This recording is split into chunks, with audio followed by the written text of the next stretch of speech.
नमस्कार विद्यार्थी मित्रांनो. आज आपण इयत्ता 9वी मध्ये गणित भाग 2 मधील पहिलेच प्रकरण भूमितीतील मूलभूत संबोध मधील सराव संच क्रमांक 1.2 सोडून पाहणार आहोत. या आधीच्या व्हिडिओमध्ये आपण सराव संच 1.1 सोडून पाहिलेला होता. बघा, आता आपण सराव संच 1.2 सोडवण्याची सुरुवात करूया. यामधील बघा, पहिला जो प्रश्न आहे तो काय आहे ते दिलेला आहे. तर खालील सारणीत संख्या रेषेवरील बिंदूंचे निर्देशक दिले आहेत, त्यावरून पुढील रेषाखंड एकरूप आहेत का ते ठरवा. बघा, दोन बिंदूंमधील अंतर काढण्याविषयीचे जे प्रश्न होते ते आपण या आधीच्या सराव संचामध्ये सोडवलेले आहेत. म्हणजे दोन बिंदूचे जर आपल्याला निर्देशक माहिती असतील तर त्या दोन बिंदूंमधील अंतर कशा प्रकारे काढले जाते ते आपण या आधी काढलेले आहे. बघा, आता इथे आपल्याला काय करायचं आहे, तर अंतर तर काढायचंच आहे, त्यावरून आपल्याला ते रेषाखंड एकरूप आहेत का ते ठरवायचं. आता एकरूप रेषाखंड म्हणजे काय, या आधीच्या इयत्तेमध्ये आपण एकरूपता अभ्यासलेली आहे. एकरूप रेषाखंड म्हणजेच काय, ज्या दोन रेषाखंडांची लांबी समान असते किंवा अंतर समान असतात, मापे समान असतात, त्या रेषाखंडांना आपण एकरूप रेषाखंड असं म्हणतो. मग आता आपण यामधील पहिला जो प्रश्न आहे तो सोडवण्याची येथे सुरुवात करूया. बघा, येथे आपल्याला रेख डी दिलेले आहे आणि रेख ए बी यांच्यामध्ये एकरूपता आहे का हे इथे ठरवायचे आहे. बघा, ही एकरूपता ठरवण्यासाठी आपल्याला पहिल्यांदा डी चे माप काढावे लागेल. डी चे माप काढून झाल्यानंतर आपल्याला ए बी चे माप काढावे लागेल. जर ही दोन मापे समान असतील तर येथे आपण हे दोन रेषाखंड एकरूप आहेत असे म्हणू शकतो, नाहीतर जर समान नसतील तर येथे हे एकरूप नाहीत असे आपण येथे म्हणू. बघा, पहिल्यांदा आपण डी चे माप काढूया. डिस्टन्स डीई बरोबर बघा, डी चे डी चा निर्देशक किती आहे, तर ऋण 7 आणि ई चा निर्देशक आपण काय दिसतोय इथे, तर 9 दिसतोय. बघा, डी चा निर्देशक ऋण 7 आणि ई चा निर्देशक 9 आहे. आता बघा, या आधीच्या सराव संचामध्ये आपण काय केले होते, तर डीप मध्ये सोडवलेले होते, विस्तृत सोडवलेले होते. का आपण येथे बिंदूंचे निर्देशक लिहून घेतले होते, त्यानंतर लहान मोठेपणा ठरवलेला होता आणि त्यानंतर आपण डिस्टन्स काढलेले होते, अंतर काढलेले होते. आता इथे आपण डायरेक्ट आपण सोडवले तरी सुद्धा चालेल. बघा, इथे आपल्याला काय करायचं आहे, तर डी चा निर्देशक आणि ई चा निर्देशक यांच्यामध्ये मोठी संख्या कोणती आहे ते येथे ठरवायची आहे. बघा, येथे आपल्याला मोठी संख्या 9 ही दिसते. ऋण 7 पेक्षा 9 ही संख्या मोठी आहे. मग 9 मधून ऋण 7 येथे वजा करूया. 9 वजा ऋण 7. बघा, 9 वजा ऋण 7 केल्यावर ऋण ऋण चिन्ह एकत्र आली, धन झाले. म्हणजेच 9 अधिक 7. 9 अधिक 7 ची किंमत येते 16 मिळते. म्हणजेच डिस्टन्स डी ची किंमत किती आपल्याला मिळालेली आहे, 16 एवढी मिळालेली येते, दिसून येते. म्हणजेच आपल्याला लेंथ डी ची किंमत जी आहे, म्हणजेच रेख डी किती असणार आहे, तर 16 एकक असणार आहे. लेंथ डीई ह्याची किंमत आपल्याला किती मिळालेली आहे, तर 16 एवढी मिळालेली येते, दिसून येते. आता बघा, डी ची मिळाले 16, ए बी ची आपण किती किंमत येते ती काढूया. डिस्टन्स ए बी बरोबर, बघा, ए चे निर्देशक आहेत ऋण 3 आणि बी चे निर्देशक आहेत धन 5. आता याच्यामध्ये तुलना केली तर धन 5 ही संख्या येथे मोठी आहे, परिणामी आपण येथे क्रिया करूया. 5तून ऋण 3 वजा करूया. 5 वजा ऋण 3. बघा, इथे सुद्धा ऋण ऋण चिन्ह एकत्र आली, त्यामुळे ते धन होणार. 5 अधिक 3. 5 अधिक 3 किती, तर येथे 8 ही किंमत येते आपल्याला मिळताना दिसून येते.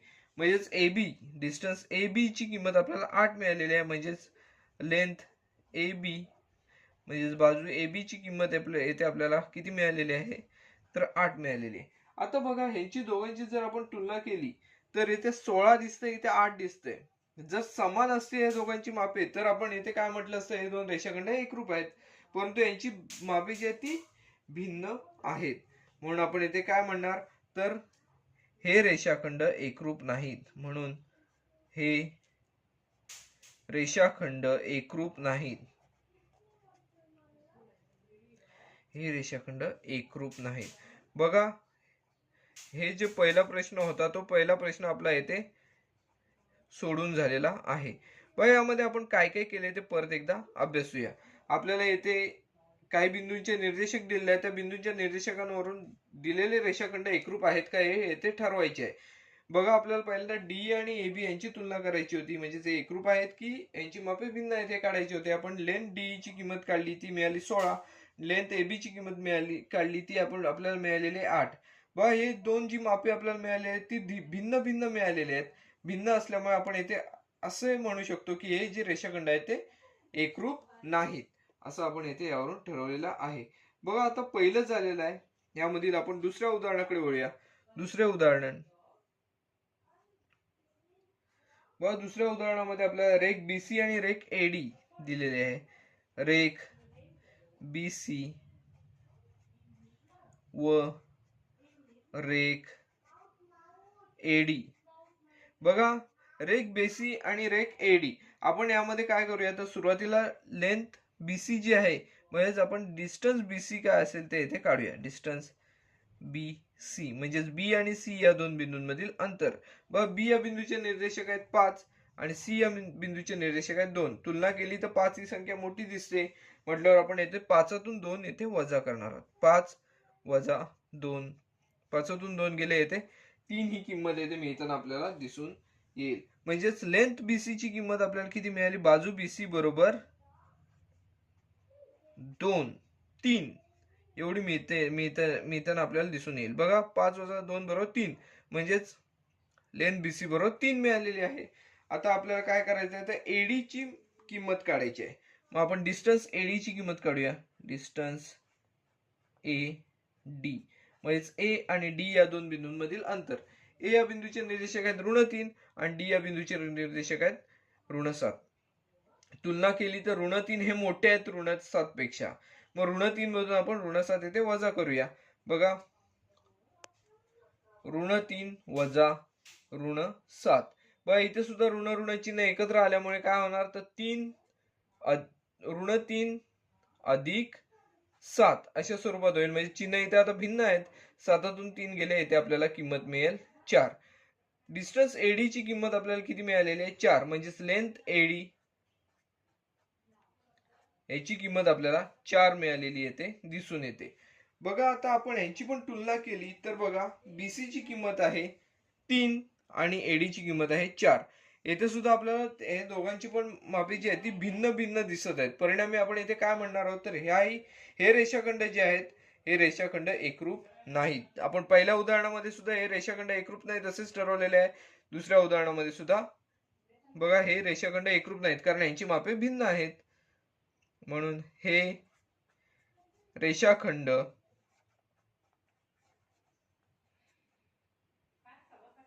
एकरूप नाहीत असे आपण येथे ठरवू शकतो. एकरूप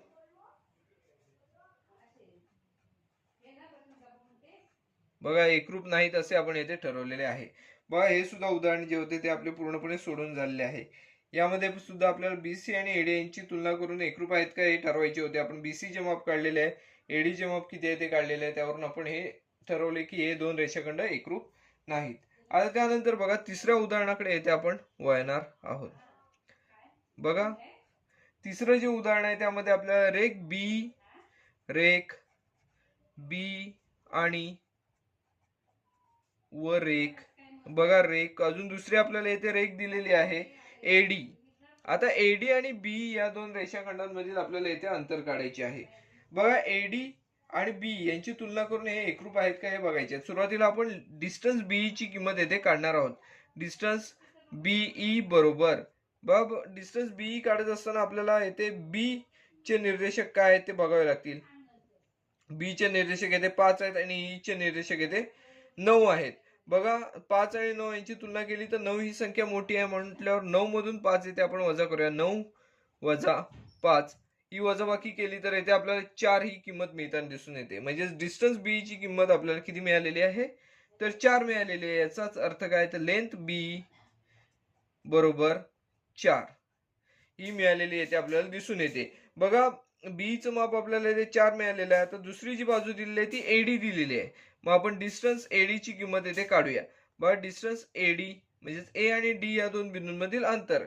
ए चे निर्देशक आहेत ऋण 3 आणि डी चे निर्देशक आहेत ऋण 7. आता यांची तुलना केली तर ऋण 3 ही संख्या मोठी दिसते, म्हटलं ऋण 3 मधून ऋण 7 येथे आपण वजा करूया. ऋण 3 वजा ऋण 7 बरोबर, बघा हे ऋण चिन्ह एकत्र येऊन धन होणार. म्हणजे ऋण 3 अधिक 7 म्हणजे 7 वजा 3 याची किंमत 4 येते. बघा, जर आता आपण किंमत काढली, डिस्टन्स एडी ची किंमत आपल्याला येते 4 मिळालेली आहे. म्हणजे लेंथ एडी म्हणजे बाजू एडी बरोबर येथे आपल्याला 4 ही मिळालेली दिसून येते. यावरून आपण असा निष्कर्षावर पोहोचू शकतो की या दोन्हींची किंमत 4 आहे, म्हणजे समान आहे. यावरून हे दोन्ही रेषाखंड जे आहेत ते एकरूप आहेत, म्हणून हे रेषाखंड एकरूप आहेत. हे रेषाखंड एकरूप आहेत असं आपण यावरून निष्कर्ष काढलेला आहे. बघा आता परत बघा यामध्ये आपण काय काय केलेलं आहे. तर आपल्याला जे दोन रेषाखंड दिलेले आहेत त्यामध्ये आपण काय केलेलं आहे, सुरुवातीला आपण त्यांची डिस्टन्स, त्या दोन बिंदूंमधील अंतर जे आहे ते काढलेले आहे. अंतराच्या सूत्राचा इथे वापर केलेला आहे. अंतर काढल्यानंतर आपण काय केलेलं आहे, तर त्यांची तुलना केलेली आहे. पहिल्यामध्ये बघा 16, 8 यांची तुलना केल्यावर आपल्याला येथे असं दिसतंय की हे रेषाखंड एकरूप नाहीत, म्हणजे त्यांची मापे भिन्न आहेत. त्यानंतर दुसऱ्या उदाहरणामध्ये सुद्धा एकाचे 3 मिळाले, एकाचे 4 मिळालेले आहेत. तिथे भिन्न भिन्न मिळालेले आहेत मापे. परिणामी इथे सुद्धा आपण हे रेषाखंड एकरूप नाहीत असे इथे ठरवलेले आहे. तिसऱ्या उदाहरणामध्ये बघा 4, 4 दोन्ही ठिकाणी 4 हीच किंमत इथे मिळालेली दिसून येते. परिणामी हे जे रेषाखंड आहेत ते एकरूप आहेत असे आपण इथे ठरवलेले आहे. बघा सराव संख्येतील पहिला जो प्रश्न होता तो पूर्णपणे आपला सोडून येथे झालेला आहे. आता सराव संचातील पुढील उदाहरणाकडे आपण येथे वळणार आहोत. सराव संचातील दुसरे जे उदाहरण आहे ते बघा काय आहे, तर बिंदू एम हा रेख AB चा मध्यबिंदू आहे आणि AB बरोबर 8, तर आपल्याला AM ची किंमत येथे काढायची आहे. बघा इथे आपल्याला अट काय दिलेली आहे, तर M हा बिंदू रेषाखंड AB चा मध्यबिंदू आहे. बिंदू M हा रेख AB चा मध्यबिंदू आहे, ही येथे अट दिलेली आहे. मग आपण ही अट एकदा लिहून घेऊया. बिंदू M हा रेख AB चा मध्यबिंदू आहे. बघा यावरून आपण काय म्हणू शकतो, तर मध्यबिंदू आहे. बघा यावरून आपण काय म्हणू शकतो, तर रेख बिंदू M मुळे रेख AB चे समान दोन भाग झालेले आहेत. का, तर M हा मध्यबिंदू आहे. मग आता ते समान दोन भाग कोणकोणते आहेत, तर पहिला भाग म्हणजे AM, बिंदू M पासून A पासून M या बिंदूपर्यंतचे अंतर, तसेच बिंदू B पासून M या बिंदूचे अंतर, म्हणजे बिंदू M बरोबर रेख M बरोबर रेख BM असं येथे आपण येथे ठरवू शकतो. M आणि BM चे माप समान आहे. का, तर हा M हा बिंदू जो आहे तो रेषाखंड AB चा मध्यबिंदू आहे. मग आता आपल्याला M चे माप काढायचे आहे. मग M बरोबर 1/2 गुणिले AB. का, तर M हा AB चा मध्यबिंदू आहे. बघा आता आपण M चे माप काढूया. 1/2 गुणिले AB. AB ची किंमत येते किती आहे, तर 8 ही आहे, ते आपल्याला माहिती आहे.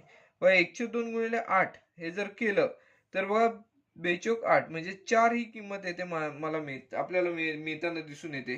बघा म्हणजेच AM ची किंमत येते आपल्याला 4 ही मिळताना येते दिसून येते. 8 ला 2 ने भागले तर येते 4 ही किंमत येते मिळते. बघा यामध्ये आपल्याला फक्त विचार करून हे उदाहरण सोडवायचं आहे. M हा AB चा मध्यबिंदू आहे, तेव्हा AB चं माप दिलेलं आहे 8, तर AM चे माप येते आपल्याला काढायचे आहे. मग आपण ते काढण्यासाठी येथे काय केलेलं आहे, तर सुरुवातीला AM आणि BM हे समान मापाचे आहेत, ते येथे दाखवलेले आहे. त्यानुसार AM ची किंमत ही AB च्या निम्मी असणार आहे. का, तर M हा AB चा मध्यबिंदू आहे. यावरून AB च्या निम्मी AM ची किंमत आहे. त्यानुसार आपण AB ला 1/2 ने भागले. AB ची किंमत आहे 8, त्याला 1/2 ने गुणले की आपल्याला किती मिळतात, तर येते 4 ही किंमत मिळताना येते दिसून येते. म्हणजेच AM बरोबर 4 ही किंमत येते आपल्याला मिळते. म्हणून AM बरोबर 4 ही किंमत येते मिळताना आपल्याला दिसून येते. बघा हे जे उदाहरण होते सराव संचातील दुसरे, ते छोटेसे उदाहरण होते, खूप मोठे उदाहरण नाहीये, परंतु ते सुद्धा आपल्या इथे सोडून झालेले आहे.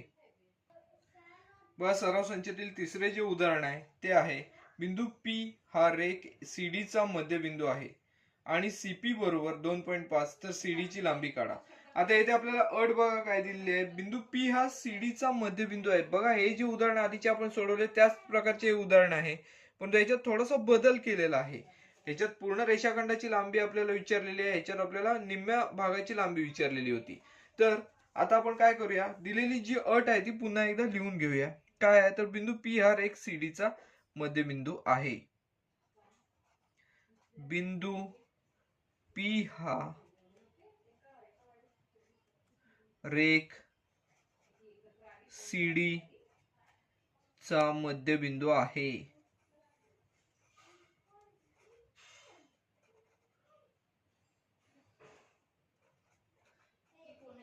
बघा आता सीडीचा मध्यबिंदू आहे, पी हा बिंदू मध्यबिंदू आहे म्हटल्यावर काय असणार आहे, तर सीपी आणि उरलेलं काय डीपी. सीपी आणि डीपी हे दोन जी मापे असणार आहेत ती येथे समान असणार आहेत. सीपी आणि डीपी यांची मापे समान असणार आहेत.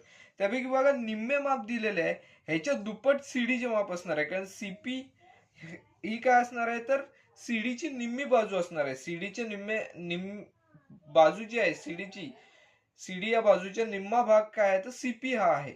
म्हणजे आपण येथे काय म्हणणार आहोत, तर सीडीचे माप जे असणार आहे ते 2 गुणिले सीपी एवढे असणार आहे. म्हणून आपण येथे काय म्हणणार आहोत, तर सीडी बरोबर 2 गुणिले सीपी. का तर ह्या भागाच्या दुप्पट भाग हा असणार आहे, ह्या भागाच्या दुप्पट भागाची लांबी जी असणार आहे, माप जे असणार आहे ते सीडीचे असणार आहे. म्हणजेच आपल्याला सीडीचे माप काढण्यासाठी काय करावं लागेल, तर सीपीच्या मापाला 2 ने येथे गुणावं लागणार आहे. बघा सीपीचे माप इथे आपल्याला किती दिलेलं आहे, तर 2.5 दिलेलं आहे. मग सीडी बरोबर बघा 2 गुणिले सीपीचे माप म्हणजेच 2.5, 2 गुणिले 2.5 म्हणजे सीडी बरोबर 2 गुणिले 2.5 ची किंमत बघा 25×50 म्हणजे 5.0 एवढी मिळताना दिसून येईल. याचाच अर्थ सीडी बरोबर 5 एवढे आपल्याला मिळताना येते दिसून येतील. 5.0 म्हणजे दशांश चिन्हाच्या पुढे जे शून्य असतात त्यांना काही किंमत नसते. त्या अर्थानेच आपण जर याची किंमत किती म्हणू शकतो, तर सीडी बरोबर 5 ही येते आपल्याला किंमत लक्षात येईल.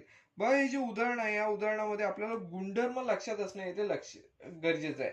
बघा पहिल्या उदाहरणामध्ये इथे ह्या उदाहरणामध्ये आपल्याला काय दिलं होतं, तर मध्यबिंदू दिला होता आणि पूर्ण रेषाखंडाचे माप विचारले होते. त्यावरून आपल्याला मुख्य बिंदूपासून मध्यबिंदूपर्यंतचे अंतर विचारले होते, म्हणजे एम चे अंतर विचारले होते. ते मूळ रेषाखंडाच्या अर्ध्या लांबीचे असणार आहे. आता इथे आपल्याला काय दिले होते, तर मध्यबिंदू दिला होता आणि अर्ध्या बाजूचे माप दिले होते. त्याचे मूळ जी बाजू आहे सीडी ह्याचे माप कसे असणार आहे, तर मध्यबिंदू पर्यंतचे जे अंतर आहे त्याच्या दुप्पट असणार आहे. म्हणून आपण इथे 2 ने आपल्याला सीपी चे अंतर जे आहे त्याला आपण इथे गुणलेले आहे. ते गुणल्यानंतर आपल्याला किंमत किती मिळालेली आहे, सीडी बरोबर 5.0 याचाच अर्थ 5 ही आपल्याला इथे मिळालेली दिसून येते. हे जे उदाहरण आहे ते सुद्धा आपल्या इथे पूर्णपणे सोडून झालेले आहे. व सराव संचातील पुढील जे उदाहरण आहे ते आहे, जर AB बरोबर 5 सेमी, BP बरोबर 2 सेमी आणि AP बरोबर 3.4 सेमी, तर रेषाखंडांचा लहान मोठेपणा ठरवा. व रेषाखंडांचा इथे आपल्याला लहान मोठेपणा ठरवायचा आहे. लहान मोठेपणा आपण इथे नजरेने सुद्धा ठरवू शकतो. बघा इथे आपल्याला AB या रेषाखंडाची 5 सेमी ही लांबी दिसत आहे, BP या रेषाखंडाची 2 सेमी ही लांबी दिसत आहे, AP ची 3.4 सेमी लांबी दिसत आहे. बघा याच्यामध्ये जर आपण तुलना केली तर या तिन्ही रेषाखंडांमध्ये सर्वात मोठा रेषाखंड आहे तो AB हा रेषाखंड आहे. म्हणजेच AB चे माप सगळ्यात जास्त आहे. मग आपण काय म्हणणार, तर AB हा रेषाखंड मोठा आहे म्हणून AB हा मोठा असणार आहे. AB पेक्षा लहान येथे रेषाखंड कोणता येथे दिसत आहे, तर बघा 2 आणि 3.4 यांच्यामध्ये तुलना केली तर 3.4 हे 2 पेक्षा मोठे दिसत आहेत. म्हटल्यावर AB पेक्षा इथे लहान रेषाखंड आपल्याला AP आहे असे इथे म्हणता येऊ शकते. त्याचबरोबर इकडे जर विचार केला तर उरलेला रेषाखंड आहे तो BP हा शेवटला राहिलेला रेषाखंड. तुलनात्मक आपण विचार केला तर AB हा रेषाखंड तिन्ही रेषाखंडांपेक्षा मोठा आहे आणि सगळ्यात लहान जो रेषाखंड आहे तो BP हा रेषाखंड आहे. बघा याच्यामध्ये AB चे माप 5 आहे, परिणामी हा रेषाखंड मोठा आहे. त्यापेक्षा लहान कोणता रेषाखंड आहे, तर AP त्याचे माप 3.4 सेंटीमीटर आहे आणि सगळ्यात लहान यामध्ये रेषाखंड आहे तो BP आहे, कारण याचे माप आहे ते इतर 2 रेषाखंडांच्या तुलनेत सर्वाधिक लहान येथे दिसत आहे, ते आहे 2 सेंटीमीटर. बघा हे जे उदाहरण होते ते सुद्धा आपले पूर्णपणे सोडून झालेले आहे. म्हणजे सराव संचातील चौथे उदाहरण येथे आपले पूर्णपणे सोडून झालेले आहे. आता आपण पुढील प्रश्नाकडे वळणार आहोत.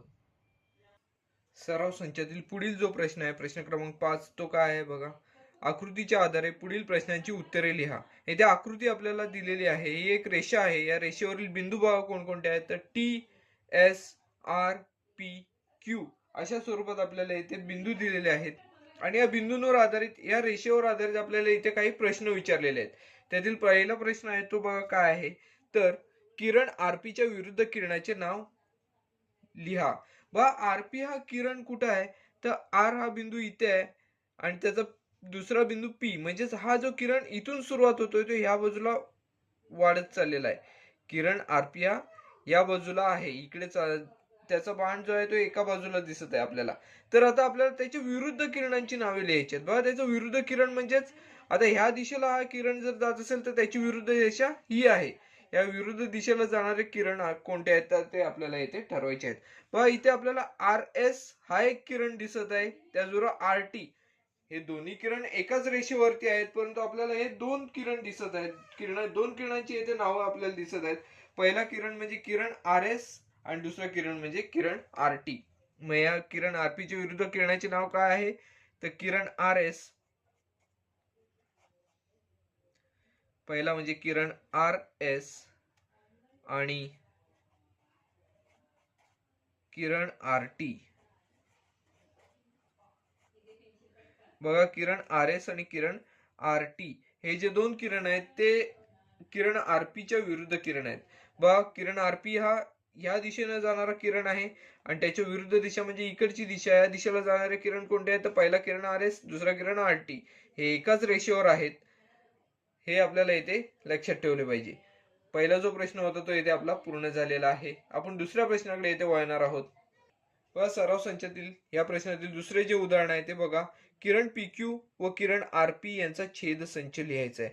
आपण छेद संच हे पहिल्याच प्रकरणात गणित भाग 1 मध्ये संच या प्रकरणामध्ये शिकलेलो आहोत. छेद संचामध्ये कोणते घटक येतात तर जे घटक दिलेल्या दोन्ही संचांमध्ये असतात, त्या दिलेल्या सर्व संचांमध्ये असलेले घटक एक जे सामायिक घटक असतात ते घटक आपल्याला इथे छेद संचामध्ये घ्यायचे असतात.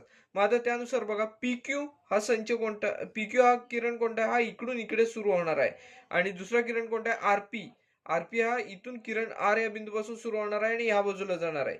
पीक्यू पी या बिंदूपासून सुरू होऊन या बाजूला जाणार आहे. म्हणजेच बघा आरपी या या किरणामध्ये आपल्याला पीक्यू हा किरण सुद्धा आपल्याला सामावलेला दिसतोय आणि पीक्यू मध्ये पीक्यू सामावलेला आहेच. म्हणजे पीक्यू हा जो किरण आहे तो आरपी या किरणामध्ये सुद्धा आहे आणि पीक्यू या किरणामध्ये सुद्धा आहे. म्हणजे दोन्ही मध्ये सामायिक घटक हा आहे. म्हणजे याचा छेद संचामध्ये असलेला किरण कोणता असेल तर किरण पीक्यू हा या दोन्ही संचामध्ये असलेला किरण असणार आहे. म्हणून किरण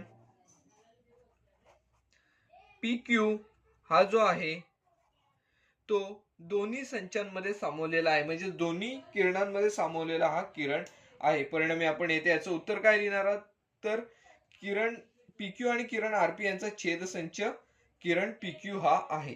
बघा यातील आपले जे दुसरा जो प्रश्न होता तो पण येथे सोडून झालेला आहे.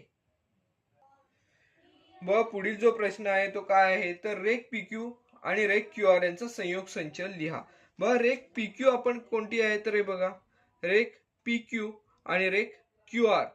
बघा पीक्यू आणि क्यू आर यांचा छेद संयोग संच लिहायचा आहे. म्हणजे यातील सर्व घटक येथे सामावून घेणारा येथे संच असणार आहे तो. बघा पीक्यू इथून इथपर्यंत आहे आणि क्यू आर बघा या बिंदूपासून या बिंदूपर्यंत आहे. म्हणजेच हे सगळे सामावून घेणारा जो घटक आहे तो काय आहे तर क्यू आर हा घटक जो आहे तो पीक्यू पण सामावून घेतो आणि क्यू आर सुद्धा सामावून घेताना येथे दिसत आहे. परिणामी येथे आपण काय म्हणणार तर पीक्यू आणि क्यू आर यांचा संयोग जो संच आहे तो येथे रेख क्यू आर हा आहे येथे आपल्याला दिसून येते. म्हणून आपण पीक्यू आणि क्यू आर यांचा संयोग संच जो आहे तो रेख क्यू आर आहे असं इथे म्हणू शकतो. परत एकदा आपण हे समजून घेऊया. संयोग संच म्हणजेच काय असतं त्यामध्ये आपण सर्व घटक सामावून घेत असतो. तर इथे पहा पीक्यू आणि क्यू आर हे दोन्ही घटक जे आहेत हे दोन्ही रेषाखंड आहेत. जे सामावून घेणारा घटक कोणता आहे तर क्यू आर हा जो आहे त्याच्यामध्ये पीक्यू पण सामावलेला आहे आणि क्यू आर सुद्धा सामावलेला आहे. परिणामी आपण इथे काय म्हणणार तर क्यू आर हा पीक्यू आणि क्यू आर या रेषाखंडांचा संयोग संच आहे. हे जे उदाहरण आहे ते सुद्धा आपल्या इथे सोडून झालेले आहे. उदाहरणे सगळीच इथे छोटी छोटी आणि सोपी उदाहरणे आहेत. इथे आता पुढील प्रश्न जो आहे तो रेख क्यू आर हा कोणकोणत्या किरणांचा उपसंच आहे इथे आपल्याला असे विचारलेलं आहे. त्यामध्ये बघा क्यू आर हा रेषाखंड कुठे आहे इथे आपल्याला दिसत आहे. क्यू आर हा रेख कोणकोणत्या किरणांचा उपसंच आहे. पहिलं म्हणजे क्यू आर हा किरणाचा उपसंच आहे. त्याचबरोबर बघा आपण जसं जसं मिळतं तसं तसं लिहित जाऊया. क्यू आर हा रेख क्यू आर या रेषाखंडाचा किरणाचा उपसंच आहे. म्हणजे किरण क्यू आर चा आहे. पहिलं म्हणजे किरण क्यू आर, किरण क्यू आर हा पहिला मिळालेला आहे. त्याचबरोबर बघा हा किरण आपण आहे त्याच्या विरुद्ध दिशेने जर वाढवला, बघा किरण क्यू आर त्याच्या ठिकाणी आपण किरण आर क्यू चा सुद्धा येथे उपसंच आहे असे येथे म्हणू शकतो. बघा रे क्यू आर हा किरण आर क्यू चा सुद्धा येथे उपसंच आहे. किरण आर क्यू. बघा त्याचबरोबर अजून आपल्याला काय सांगता येऊ शकतं, तर येथे बघा किरण हा एस क्यू मध्ये सुद्धा सामावलेला आहे म्हटल्यावर एस क्यू चा सुद्धा येथे उपसंच आहे. त्याचबरोबर क्यू एस चा सुद्धा उपसंच आहे. त्याचबरोबर टी क्यू, क्यू टी या सगळ्या किरणांमध्ये हा किरण क्यू आर हा सामावलेला आहे म्हटल्यावर आपल्याला या सगळ्या किरणांचा तो उपसंच आहे असे म्हणता येऊ शकते. बघा आता इथे आपण कोणकोणते विचार केले, पहिला किरण क्यू आर, आर क्यू, त्यानंतर बघा किरण एस क्यू, किरण क्यू एस, त्यानंतर किरण टी क्यू आणि किरण क्यू टी या सगळ्या किरणांचा जो किरण क्यू आर हा जो आहे तो उपसंच आहे. ते आपण क्रमाने लिहूया. पहिला आपण इथे म्हटलेलं होतं बघा किरण एस क्यू,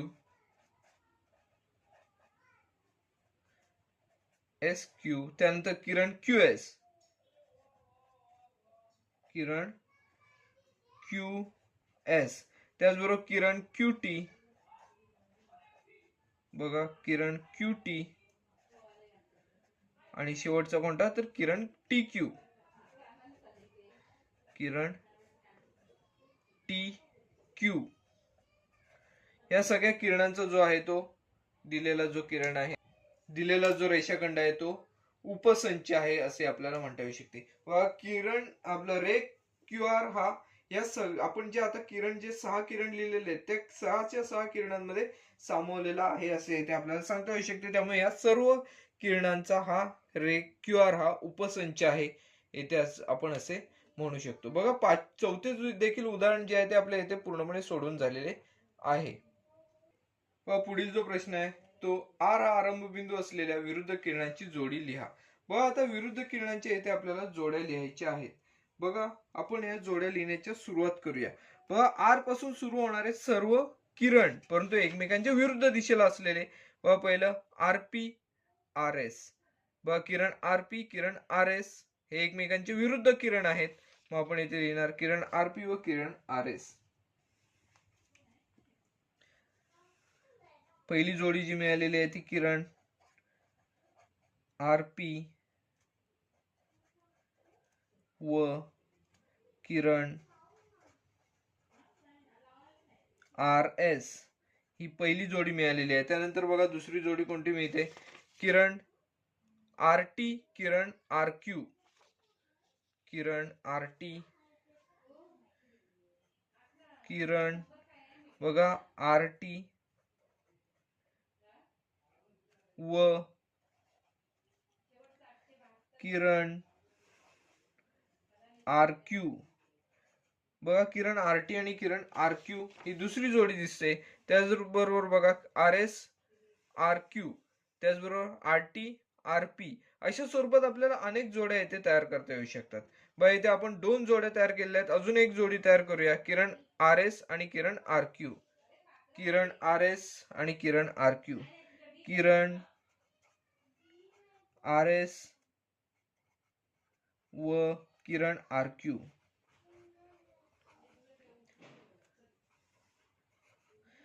अजून एक जोडी आपल्याला येथे दिसेल ती म्हणजेच बघा किरण आर टी आणि आर पी, किरण आर टी आणि किरण आर पी अशा स्वरूपात येथे आपल्याला विरुद्ध किरणांच्या जोड्या दिसेल. किरण आर टी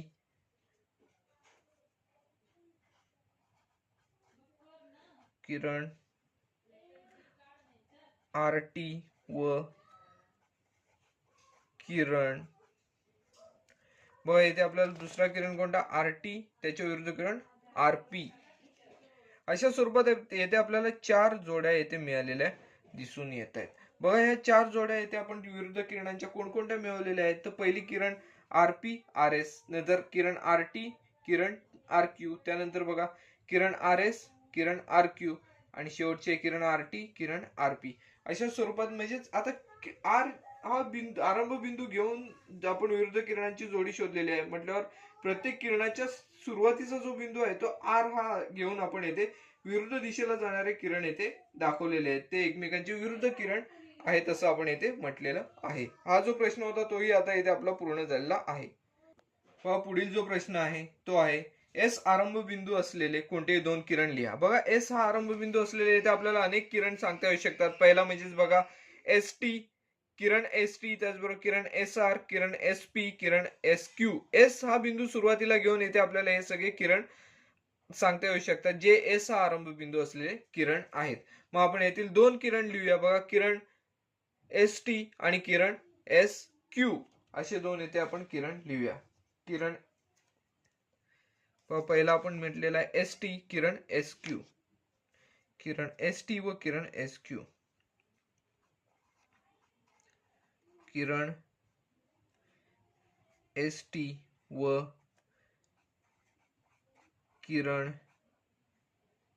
एस क्यू हे दोन किरण आपल्याला अजून सुद्धा काही किरण सांगता येऊ शकतात, परंतु आपण येथे दोनच लिहिलेले आहेत. बघा हा जो प्रश्न होता तोही येथे आपला पूर्ण झालेला आहे. बघा यामध्ये जे प्रश्न आहेत त्या प्रश्नांची उत्तरं खूपच लहान आहेत, एकेका ओळीत उत्तरे आहेत, खूपच सोपे असे प्रश्न आहेत. बघा यामध्ये अजून एक प्रश्न आपला उरलेला आहे. बघा पुढील जो प्रश्न आहे तो काय आहे तर किरण एसपी आणि किरण एसटी यांचा छेद संच लिहा. बघा किरण एसपी कुठे आहे तो आपण पाहूया. एसपी हा किरण हा आहे, किरण एस या आरंभ बिंदू पासून इकडे जाणारा एसपी हा किरण आहे आणि दुसरा किरण म्हणजे किरण एस टी हा एस हाच आरंभ बिंदू आहे आणि त्याच्या विरुद्ध दिशेने जाणारा किरण आहे. यामध्ये बघा आपल्याला फक्त एस हा बिंदू येथे सामायिक दिसतोय, बाकी कोणताच बिंदू येथे सामायिक दिसत नाही किंवा रेषाखंड सुद्धा कोणताही सामायिक दिसत नाही. बघा परत एकदा सांगतो, एस पी म्हणजेच एस या आरंभ बिंदू पासून या बाजूला जाणारा हा किरण आहे बघा, आणि एस टी हा जो किरण आहे तो एस या बिंदू पासून बरोबर एसपी च्या विरुद्ध दिशेला जाणारा हा किरण आहे. त्यामुळे काय आहे तर एस हा बिंदू दोन्ही किरणांमध्ये एकच सामायिक बिंदू आहे, म्हणजे त्याच्या छेद संचामध्ये फक्त बिंदू एस हाच येथे आपल्याला येताना दिसून येईल. बघा किरण एस पी आणि किरण एस टी यांच्यामध्ये त्यांचा छेद संच जो आहे यामध्ये आपल्याला बिंदू एस हाच येथे सामायिक दिसून येईल, म्हणजे छेद संचामध्ये बिंदू एस हा येताना येथे आपल्याला दिसून येईल. बघा हा जो प्रश्न होता सराव संचातील प्रश्न क्रमांक 5, त्यामध्ये एकूण 7 उपप्रश्न होते. त्यामध्ये आपल्याला आकृतीच्या आधारे विचारलेल्या प्रश्नांची उत्तरे द्यायची होती. तो जो प्रश्न होता त्यावर आधारित सातीच्या साती प्रश्न जे होते ते सगळे प्रश्न आपण येथे सोडवलेले आहेत. बघा आता आपण सराव संचातील शेवटचा प्रश्न क्रमांक 6 कडे वळणार आहोत. आता 6व्या प्रश्नातील पहिला जो प्रश्न आहे, 6वा जो प्रश्न आहे तो आपण येथे पाहूया. आकृतीच्या आधारे पुढील प्रश्नांची उत्तरे लिहा. आता इथे आकृती दिलेली आहे. आकृतीवर बघा आपल्याला बिंदू येथे दिसत आहेत, R U Q L P A B C V D अशा स्वरूपात इथे बिंदू दिलेले आहेत. काही बिंदूंचे निर्देशक सुद्धा येथे आपल्याला दिलेले आहेत. तर आपण आता या आकृतीवर आधारित जे प्रश्न आहेत ते सोडवण्याची येथे सुरुवात करूया. यातील पहिला जो प्रश्न आहे तो बघा, बिंदू बी पासून समदूर असणारे बिंदू कोणते. आता बिंदू बी हा कुठे आहे तो पाहावा लागेल, आपल्याला येथे पाहावं लागेल. बिंदू बी पासून बघा समदूर अंतरावर असणारे बिंदू कोणकोणते आहेत, म्हणजे समदूर म्हणजेच काय समान अंतरावर असणारे बिंदू. बघा आता बी या बिंदू पासून आपण तसा विचार केला तर बघा पहिला इकडे आपण उजव्या बाजूला विचार केला तर सी हा बिंदू आहे आणि बी या बिंदू पासून डाव्या बाजूला विचार केला तर इथे ए हा बिंदू आहे. बस सी आणि ए याच्यामध्ये बघा फक्त एक दोन या दोन एककांचा फरक आहे, इकडे सुद्धा दोन एककांचा फरक आहे. परिणामी आपल्याला इथे असे म्हणता येऊ शकतात की बिंदू बी पासून सी व ए हे बिंदू समदूर अंतरावर आहेत. बघा आपण पहिली जोडी आपल्याला काय मिळाली, बिंदू सी व बिंदू ए. बिंदू सी व बिंदू ए हे समदूर अंतरावर दिसत आहेत. त्याचबरोबर बघा अजून कोणती जोडी दिसते तर बी या बिंदू पासून बघा 1 2 3 तीन एकक अंतरावर व्ही हा बिंदू दिसत आहे. त्याच आपण या बाजूला पाहिले तर 1 2 3 तीन या एकक अंतरावर आपल्याला इथे कोणताच बिंदू दिसत नाही. पुढे आपल्याला पाहूया बिंदू बी पासून 1 2 3 4 या अंतरावर डी हा बिंदू दिसत आहे, 4 एकक या अंतरावर. 4 एकक अंतरावर बघा डाव्या बाजूला कोणते दिसतात, 1 2 3 4 4 या अंतरावर आपल्याला येते, 4 एकक अंतरावर येते आपल्याला पी हा बिंदू येथे दिसताना दिसून येत आहे. त्यामुळे आपण येथे काय म्हणणार तर बिंदू पी आणि बिंदू डी हे समदूर अंतरावर आहेत. तसेच बघा बिंदू पी व बिंदू डी, बघा हे जे बिंदू आहेत ते बिंदू बी पासून समदूर अंतरावर आहेत असे येथे आपल्याला म्हणता येऊ शकते. समदूर म्हणजे समान अंतरावर. आपण बघा डाव्या बाजूला जेवढे अंतर आहे तेवढेच उजव्या बाजूला अंतर मोजणार आहे. तेवढ्या अंतरावर जे बिंदू आपल्याला मिळत आहेत ते बिंदू समदूर अंतरावर आहेत असे येथे आपण म्हणू शकतो. बघा बी या बिंदूपासून आपल्याला पहिल्यांदा जोडी कोणती मिळालेली आहे तर बी बिंदूपासून 2 एकक अंतरावर इकडे सी हा बिंदू आहे. त्याचप्रमाणे बिंदू बी पासून डाव्या बाजूला 2 एकक अंतरावर ए हा बिंदू दिसत आहे. म्हणजेच बिंदू बी पासून बघा बिंदू सी आणि बिंदू ए हे समदूर अंतरावर आहेत असे इथे आपल्याला दिसून येत आहे. त्याचबरोबर बघा आपल्याला डी हा बिंदू येथे दिसत आहे. बघा किती एकक अंतरावर आहे तर 1 2 3 4 एकक अंतरावर डी हा बिंदू आहे. त्याचबरोबर आपण बिंदू बी च्या डाव्या बाजूला पहा 4 एकक अंतरावर 1 2 3 4 एकक अंतरावर येथे पी हा बिंदू येथे आहे असे येथे दिसत आहे. म्हणजेच बिंदू पी आणि बिंदू डी हे सुद्धा बी या बिंदूपासून समदूर अंतरावर आहेत असे येथे आपण म्हणू शकतो. बघा हा जो प्रश्न आहे तो येथे आपला पूर्णपणे सोडून झालेला आहे. यामध्ये बघा 3 प्रश्न आहेत. आता आपण दुसऱ्या प्रश्नाकडे येथे वळणार आहोत. सराव संचातील या 6व्या प्रश्नातील पुढील जो प्रश्न आहे तो आहे बिंदू क्यू पासून समदूर असणाऱ्या बिंदूंची एक जोडी लिहा. बघ क्यू हा बिंदू कुठे आहे तर या ठिकाणी आहे. यापासून आपल्याला समदूर अंतरावर असणारी बिंदूंची जोडी लिहायची आहे. बघ क्यू या बिंदूपासून आपण डाव्या बाजूला पाहिले तर 1 एकक अंतरावर येथे यू हा बिंदू आहे आणि उजव्या बाजूला पाहिले तर 1 एकक अंतरावर एल हा बिंदू आहे. म्हणजेच आपल्याला समदूर अंतरावर असणाऱ्या बिंदूंची एक जोडी कोणती मिळालेली आहे तर बिंदू यू व बिंदू एल. बघा बिंदू यू व बिंदू एल आपल्याला येथे एकच जोडी शोधायला सांगितलेली होती, परंतु अजून आपल्याला येथे कोणती जोडी मिळते का पाहूया. बघा बिंदू क्यू पासून डाव्या बाजूला 2 एकक अंतरावर आर हा बिंदू आहे. त्याचबरोबर बिंदू क्यू पासून उजव्या बाजूला 2 एकक अंतरावर पी हा बिंदू आहे. म्हणजेच आर आणि पी हे दोन बिंदू सुद्धा क्यू या बिंदूपासून समदूर अंतरावर आहेत. म्हणजेच आपल्याला दुसरी जोडी कोणती मिळालेली आहे तर बिंदू बघा पहिला आर व बिंदू पी. बिंदू आर व बिंदू पी हे दोन जे बिंदू आहेत ते बिंदू क्यू पासून समदूर अंतरावर आहेत. समदूर अंतर म्हणजे समान अंतरावर आहेत असे येथे आपल्याला म्हणता येऊ शकते. बघा पहिली जोडी आपल्याला मिळालेली आहे बिंदू यू व बिंदू एल आणि दुसरी जोडी बिंदू आर व बिंदू पी. हे जे दोन जोड्या आहेत त्या क्यू या बिंदूपासून समदूर अंतरावर आहेत असे येथे आपल्याला म्हणता येऊ शकते. बघा यातील दुसरा जो प्रश्न होता तोही आपला येथे पूर्णपणे सोडून झालेला आहे. सराव संचातील 6व्या प्रश्नातील शेवटच्या प्रश्नाकडे आपण शेवटच्या उपप्रश्नाकडे येथे आपण आलेलो आहोत. या प्रश्नामध्ये बघा आपल्याला येथे काय विचारलेलं आहे तर डिस्टन्स UV काढायचं आहे, डिस्टन्स PC काढायचं आहे, डिस्टन्स VB काढायचं आहे आणि डिस्टन्स UL या चारींच्या किमती येथे आपल्याला काढायच्या आहेत. अंतराच्या सूत्राच्या सहाय्याने आपल्याला या चारही उदाहरणांमध्ये आपल्याला बघा दिलेले जे बिंदू आहेत त्यांमधील अंतर येथे काढायचं आहे. बघा आता पहिल्यामध्ये UV या डिस्टन्स UV आपल्याला काढायचा आहे. यू या बिंदूचे निर्देशक बघा काय आहे तर यू हा बिंदू ऋण 6 आहे ऋण 4 च्या मध्ये आहे. म्हणजे इथे ऋण 5 आहेत हे आपण येथे म्हणू शकतो. आणि व्ही या बिंदूचे निर्देशक काय तर धन 5 आहेत. 4 आणि 6 यांच्यामध्ये धन 5. बघा आता ऋण 5 आणि धन 5 यामध्ये मोठी संख्या आहे धन 5 म्हटल्यावर आपण येथे काय करणार आहोत तर मोठ्या संख्येतून येथे लहान संख्या वजा करणार. 5 वजा येथे ऋण 5. काय केलेलं आहे आपण UV याच्यामध्ये बघा बिंदूचे निर्देशक यू चा निर्देशक ऋण 5 आहे, व्ही चा निर्देशक धन 5 आहे. म्हणजे धन 5 ही संख्या येथे मोठी आहे. धन 5 मधून आपण येथे ऋण 5 येथे वजा केलेले आहेत. बघा धन 5 वजा ऋण 5 म्हणजेच बघा इथे काय होईल 5 वजा ऋण 5 म्हणजेच येथे ऋण ऋण चिन्ह एकत्र आलेले आहेत. परिणामी येथे आपण धन करून घेऊ शकतो. म्हणजे 5 अधिक 5 5 अधिक 5 ची किंमत येते आपल्याला 10 मिळताना दिसून येईल. म्हणजेच डिस्टन्स UV ची किंमत येते आपल्याला 10 ही मिळालेली येते दिसून येते. बघा म्हणून डिस्टन्स UV बरोबर 10 ही किंमत येते आपल्याला मिळालेली दिसून येते. बघा याच्यातील जो पहिला प्रश्न होता पहिल्या दोन बिंदूंमधील अंतर येते आपल्याला काढायचे होते ते आपल्याला मिळालेले आहे 10. आता त्यानंतर बघा डिस्टन्स PC येते आपल्याला काढायचं आहे. P या बिंदूचे निर्देशक बघा काय आहेत तर ऋण 2 आणि C या बिंदूचे निर्देशक आहेत 4. आता बघा ऋण 2 आणि 4 यांच्यामध्ये जर आपण तुलना केली तर 4 ही संख्या येते मोठी दिसते, म्हणजे 4 मधून आपल्याला ऋण 2 वजा करावे लागणार आहेत. मग आपण 4 मधून ऋण 2 येथे वजा करूया. 4 वजा ऋण 2. पहिल्या उदाहरणाप्रमाणे इथे बघा ऋण ऋण चिन्ह एकत्र आलेली आहेत. परिणामी ती आपण चिन्हे धन करून घेऊ शकतो, म्हणजे 4 अधिक 2 ऋण ऋण एकत्र येऊन ते धन झालेलं आहे. म्हणजे 4 अधिक 2 आपल्याला याची बेरीज येते 6 मिळालेली आहे. बघा याच्यावरून आपण असे म्हणू शकतो की डिस्टन्स पीसी ची किंमत येते आपल्याला 6 आहे असे येते मिळालेलं आहे. म्हणजे डिस्टन्स पीसी बरोबर 6. बघा यामधील जो दुसरा प्रश्न होता तोही येथे आपला सोडून झालेला आहे. पीसी ची किंमत येते 6 मिळालेली आहे. तिसऱ्यामध्ये बघा डिस्टन्स व्हीबी आपल्याला काढायचा आहे. आता व्ही या बिंदूचे निर्देशक येथे आपल्याला पाहावे लागतील. व्ही या बिंदूचे निर्देशक बघा 4 आणि 6 यांच्या मध्ये आहे म्हटल्यावर येथे 5 निर्देशक आहे आणि बी या बिंदूचे निर्देशक येथे 2 आहेत. व 5 आणि 2 दोन्ही धन संख्या आहेत. ह्याच्यामध्ये 5 ही संख्या येथे आपल्याला मोठी दिसेल, म्हणजेच 5 मधून येथे आपल्याला 2 ही संख्या येथे वजा करावी लागेल. 5 वजा 2, 5तून 2 गेले तर आपल्याला येथे 3 ही किंमत मिळेल. म्हणजे डिस्टन्स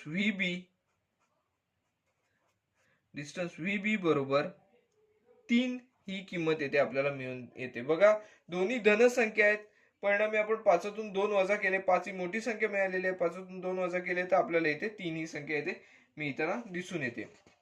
आता बघा यातील शेवटचे जे उदाहरण आहे त्यामध्ये आपल्याला डिस्टन्स यू एल ची किंमत काढायची आहे. आता यू चे निर्देशक बघा काय, ऋण 6 आणि ऋण 4 यांच्यामध्ये ऋण 5 आणि एल चे निर्देशक काय तर ऋण 2 आणि ऋण 4 यांच्यामध्ये ऋण 3.